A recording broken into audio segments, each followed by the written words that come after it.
pirates tried to hit the wrong US Navy ship. Big mistake. What's going through their minds thinking to do this? I have no clue. I'm sure it's not going to end well for the pirates at all. Before we do get into this video, I appreciate if you guys can hit that subscribe button. Let's see what happens.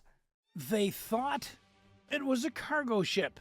Oh. Big, slow, and ripe for the taking. Okay, it's massive. 2 skiffs packed with armed Somali pirates cut through the waves at full throttle. Wait, do the pirates not have binoculars? Or even a telescope, bro? You know what I'm saying? Like, you thought it was a cargo ship, but one quick look at it, you'll know there's no cargo on it. Engines screaming across the dark waters of the Gulf of Aden. Their target? A massive silhouette on the horizon. Night? No flag, no lights, just steel and silence. Okay. In pirate logic, that usually means unescorted freight. Wrong. Right. In less than 90 seconds, that silhouette revealed itself for what it really was. Oh, no. A floating war fortress. Damn. Not just a U.S. Navy ship, but a full-blown nuclear-powered aircraft carrier. Okay, yo, hey, pirates, just turn around, bro. Don't even get excited still thinking you can take this on, right? If they do, I'm going to lose it. You know, the kind that launches warplanes before breakfast and carries more firepower than most countries. They won't even get close. They had AKs and RPGs. The carrier? It had 5,000 sailors, Sea-Whiz cannons, radar-guided missile systems, and a zero-patience policy for threats. Yeah, this ain't gonna go well. There's no way they actually attack, right? There's no way that, like, surely they turn around. What happened next wasn't a standoff. It wasn't even a fight. It was a lesson. Fight?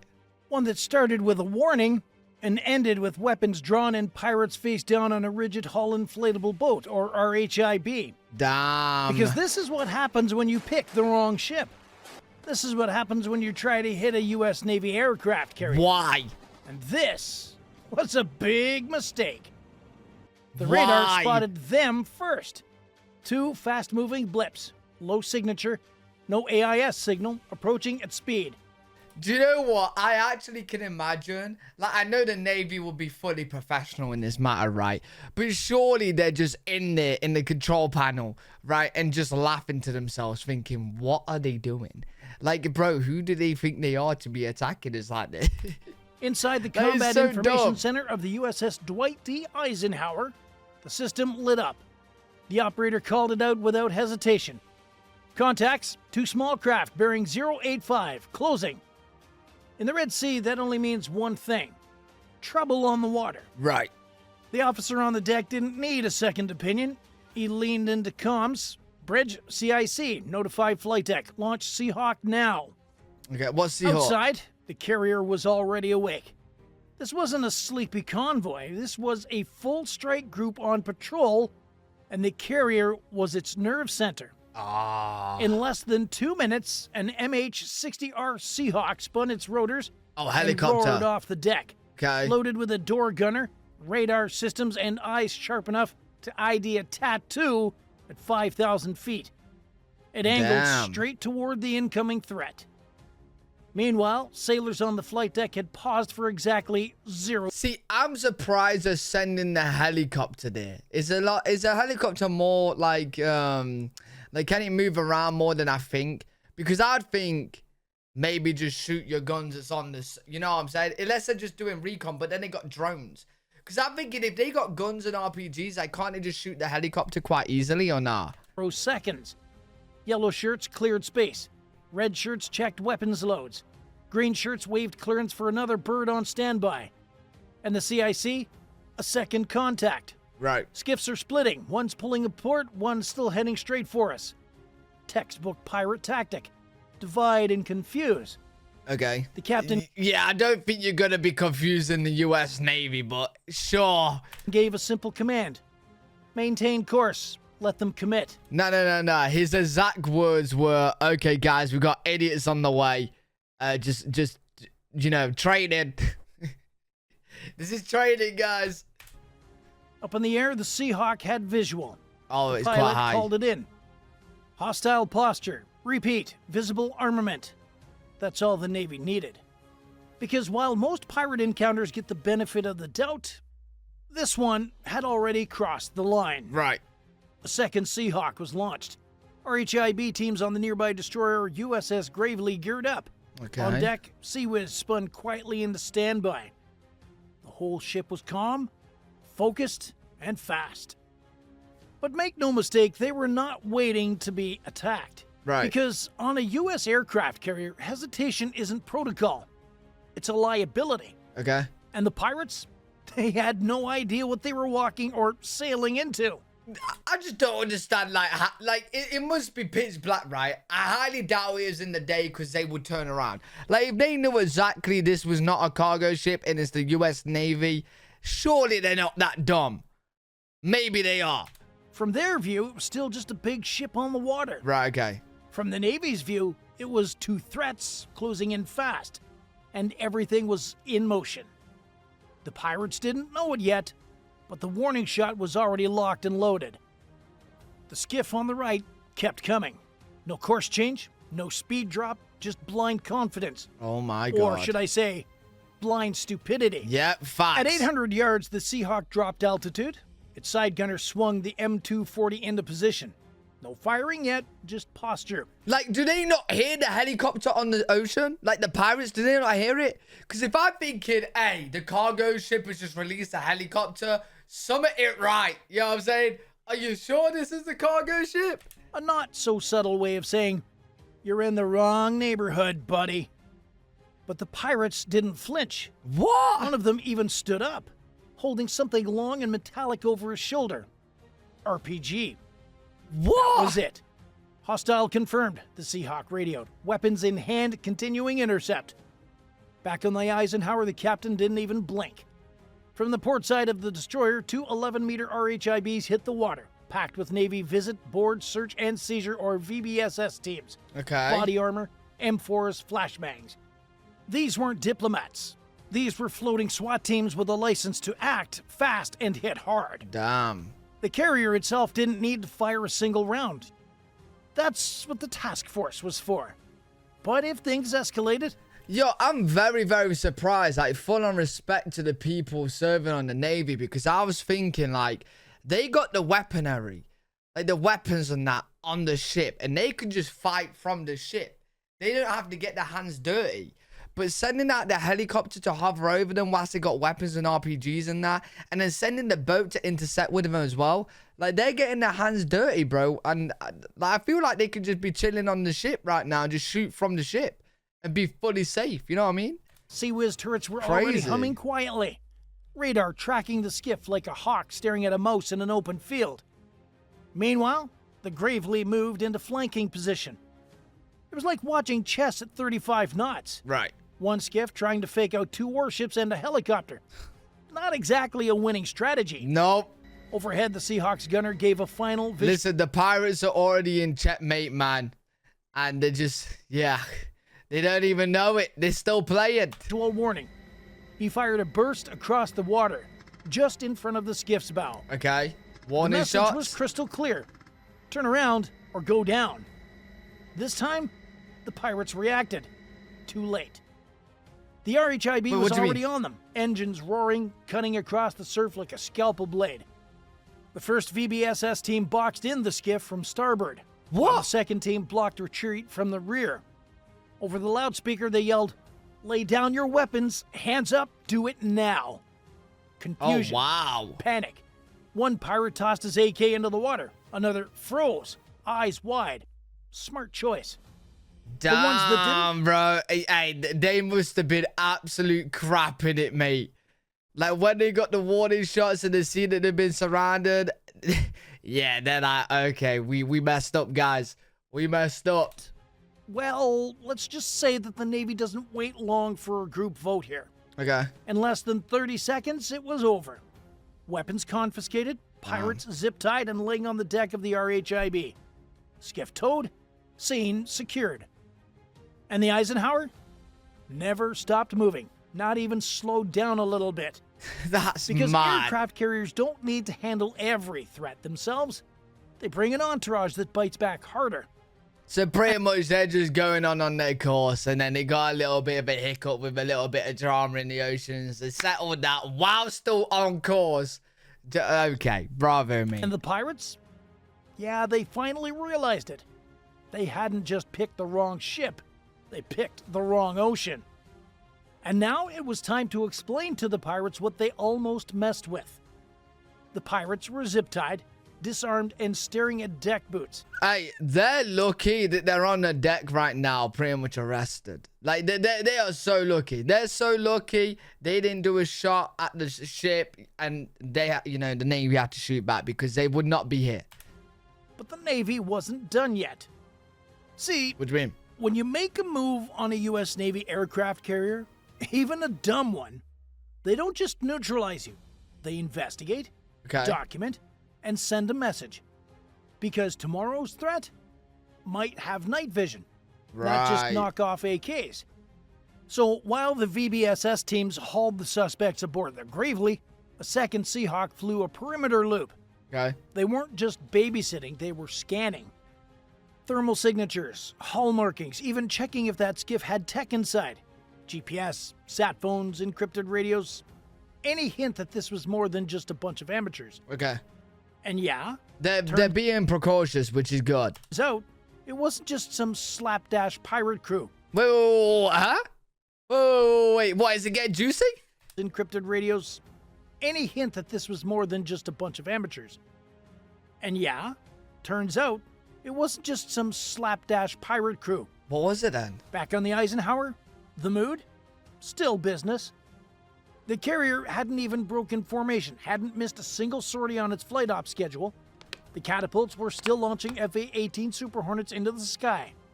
The deck crew hadn't even blinked. You wouldn't even know an intercept had happened. Mad. Unless you looked at the radar logs. Mad. That's the thing about carriers. They don't flinch.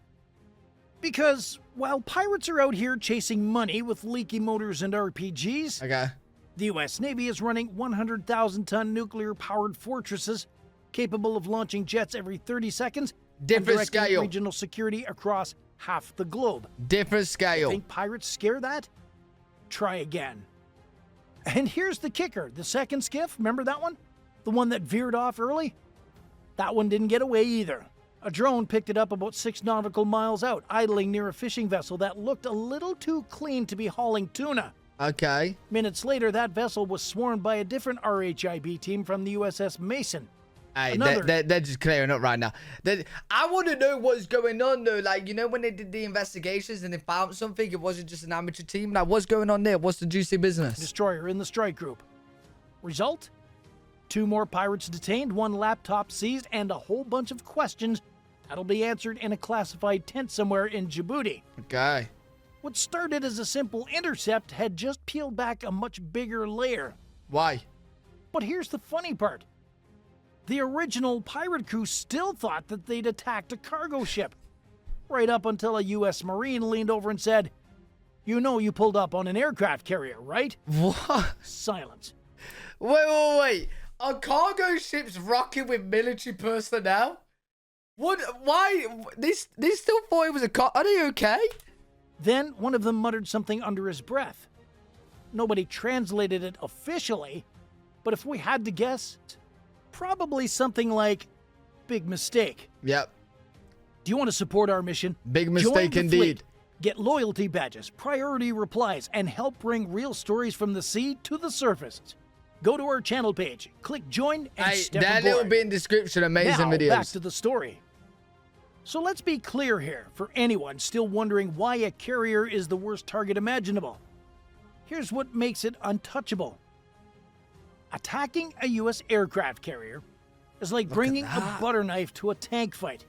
Except the tank is floating, launching fighter jets, and has its own zip code. Mad. Literally. It actually blows my mind how strong aircraft carriers are. Because, like, I would think if you can put a hole in it, and obviously it's hard to put a hole in it, but if you can, it will just sink, right? Like, that's what I would think. Like, if you send a missile and it hits and you got a hole, it's going to sink because it's on water. So I thought it would be quite easy to, you know, sink. But obviously not.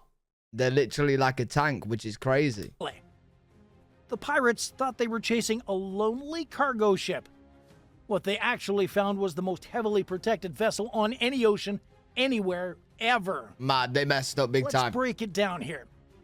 First off, an aircraft carrier is never alone. Right. Never, ever.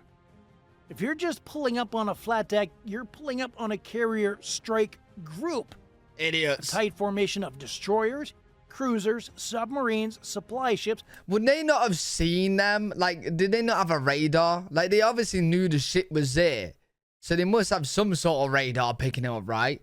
Did they not see the other vessels, or were they, like, too far away? Helicopters, drones, and a sky full of fighter jets. It's basically a floating war city with a no stupid questions policy. Mad. Take the USS Dwight D. Eisenhower, for example. Nuclear powered, over 1,000 feet long, houses nearly 5,000 personnel, capable of launching fully armed FA-18s every 25 seconds. That's crazy. And that's just what's on top. Below deck, multiple hangar bays, maintenance shops, weapon storage, radar control rooms, intelligence centers, and oh yeah. Wait, I didn't know they keep like the jets and stuff on the lower. Oh wait, is that like some like Star Wars opening then? Like it opens up to, and then lifts up to the deck, like a deck elevator? Its own internal police force. What do you mean? Every inch of the ship is watched, logged, and defended. What? Now let's talk about weapons. You've got CIWS, Close-In Weapon Systems, aka the CIWS, which spits out 4,500 rounds per minute. How is that even possible?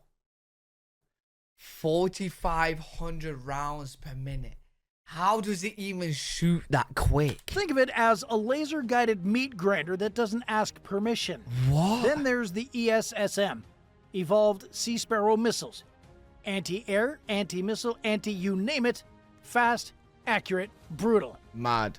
And that's not even counting the MH-60R Seahawk helicopters, EA-18G Growlers for jamming, or E-2D Hawkeye radar birds. Yo, these pirates are just crazy, mate, because like other country militaries aren't standing a chance against this. You know what I'm saying? You think two boats of pirates rocking up with a couple guns and RPG that you... Yeah, come on, man. That can see further than most nations even can. You don't sneak up on a carrier. You don't surprise a carrier. Right. You get flagged, tracked, locked, and lit up before your engines even hit full throttle. You ain't doing anything. Here's the wild part. They didn't even use a tenth of what they had. The Navy could have launched drones, fired warning flares, scrambled jets, deployed Marine detachments, or, if it got bad enough, authorized lethal force within seconds. See, that's what I'm saying. They pretty much didn't do anything, really. They kind of just put a helicopter up, did a little bit of recon, and then sent 2 boats out, and that was it. They didn't do anything. They didn't do anything what was like they was capable of. You know what I'm saying? Anything they was capable of, they didn't do it. They just helicopter up, 2 boats out, job done. But they didn't need to. Because the threat was so far... Mate, that's shooting that many bullets per minute. It literally looks like a water gun. Look at that. Need to. Because the threat was so far beneath their response capabilities, it was almost funny. Almost. Here's a stat for perspective. A single carrier strike group can control airspace the size of Texas. What? That means from hundreds of miles out, they know who you are, where you're going, and what you're carrying. What? If they let you get close, it's because they want to see what you'll do next. And if what you do next looks even... Does that mean like the size of Texas, they literally got eyes over? They got, you know, they got the recons reaching that far. They know what's out for that far. Which is actually mad. Slightly hostile? Game over. So yeah, trying to pirate a U.S. carrier? That's not just reckless. That's asking to be tackled by an entire team when you're holding a Nerf gun. It's not happening, buddy. And the Navy wasn't done yet. Because every piece of gear, every radio signal, every loose detail was now intel gold. Okay. Neutralizing the threat is only step 1. Step 2, exploiting every mistake the enemy made. So while the pirates were zip-tied and silently reevaluating their life choices in a steel room below deck, right, the Navy's intel teams were already dissecting the entire encounter. That RPG launcher? bagged and scanned for origin. The busted sat phone, stripped and dumped into a secure signal analyzer. Every coordinate logged by the Seahawk sensors, mapped and cross-referenced with smuggler routes, Iranian weapons flow, and pirate cell movement from Mogadishu to Mukalla. Because the Navy doesn't just deal with pirates, they study them hard. Interesting. And this skiff? It was practically a floating intel brief. In the command spaces of the USS Eisenhower, analysts were combing through everything. Thermal footage, radio intercepts, power signatures, hull materials, even the damn fuel cans got sampled. One strange frequency, though, caught their attention. Is that to, like, locate, like, where the other pirates are at? Like, where they came from, what they're doing, and stuff like that? It matched chatter previously intercepted near an illegal arms shipment from Eritrea. Bingo. Now, Wait, it wasn't a illegal frequency, though, caught their attention. It matched chatter One strange frequency, though, caught their attention. It matched chatter previously intercepted near an illegal arms shipment from Eritrea. Bingo. Now, it wasn't just a random pirate raid. It was part of a network. Which meant the follow-up wouldn't be just an after-action report. It would be a real-time targeting package. Wait, that is actually mad that they do all the research that quickly and find out that much information to find out it's a part of some network somehow. What? In under 12 hours, that data was already flying up the chain. CENTCOM, AFRICOM, coalition partners, intelligence fusion centers in Bahrain and Djibouti. The whole machine moved fast, because the next raid might not be with RPGs. Maybe it's drones next time, or smuggled man-pads, or worse, pirates unknowingly acting as bait for a deeper hidden threat. That's the mindset. Every small contact is treated like a probe, a test, a potential distraction, or a prelude. Interesting. So the Navy doesn't just swat flies. It builds a map of the entire swarm. That's very interesting that they do all that, because like without, like I thought with how powerful they were, that they would just like wipe their hands with the pirate situation, easy dealt with, on the go. But no, they do all their investigations, check it all out, do all this, so they're prepared. Literally, they're just preparing for absolutely everything, no matter how small the threat is. Oh, and for those pirates, they were just the first ripple. The real wave was already moving beneath the surface. Intel teams syncing data, drones shifting search grids, and strike planners whispering the three most dangerous words in the U.S. Navy's vocabulary. Target package confirmed. The ocean was quiet again, but it wouldn't stay that way. The Navy was watching, and now, so was everyone else. By sunrise, the ocean was calm again. The Eisenhower hadn't missed a beat. Flight ops resumed, coffee was brewed, jets were launched. Another day aboard the most lethal ship afloat. But beneath that calm surface, things had changed. What started as a sloppy ambush had triggered a multi-branch intel sweep across the region. What? Satellites repositioned, comms traffic flagged, even allied ships in the corridor were briefed. Because the message wasn't just for the pirates. It was for anyone watching, anyone planning, anyone foolish enough to think that a U.S. aircraft carrier is an easy target. Basically showing they ain't playing around, come at them. They ain't playing. This was a silent broadcast written in precision, speed, and overwhelming force. We saw you, we stopped you, we learned from you. And next time, you won't even get the chance. Back in the skiff's wake, the Navy's message rippled through the region. Smuggler chatter dropped. Suspicious radio bursts went dark. And for a few tense days, even the sea lanes near Somalia held their breath. Oh, really? Because when the U.S. Navy responds, they don't post a warning. They just make an example. If you were commanding the carrier, what would you have done differently? Would you have taken them alive or sink the skiff on sight? Is there any wrong answers? Hey, listen. I would have seen what they was doing how close they came, and I would have tested out the 4,500 bullets a minute. I would test that bad boy. You know what I'm saying? Because look, if they're threatening, even if they think we're a cargo ship, they're threatening innocent people. You know what I'm saying? Don't be playing around with the US Navy, man. Don't be doing that. Stupid ideas. But yo, really good video. Enjoy checking out the videos on the US military. If you guys have any video recommendations you want me to check out, let me know in the comment section. If you guys enjoyed, make sure to leave a thumbs up, subscribe for more content. Live every single day on twitch.tv/L3WG. If you guys want to check me out over there, I'll see you all in the next one. Peace.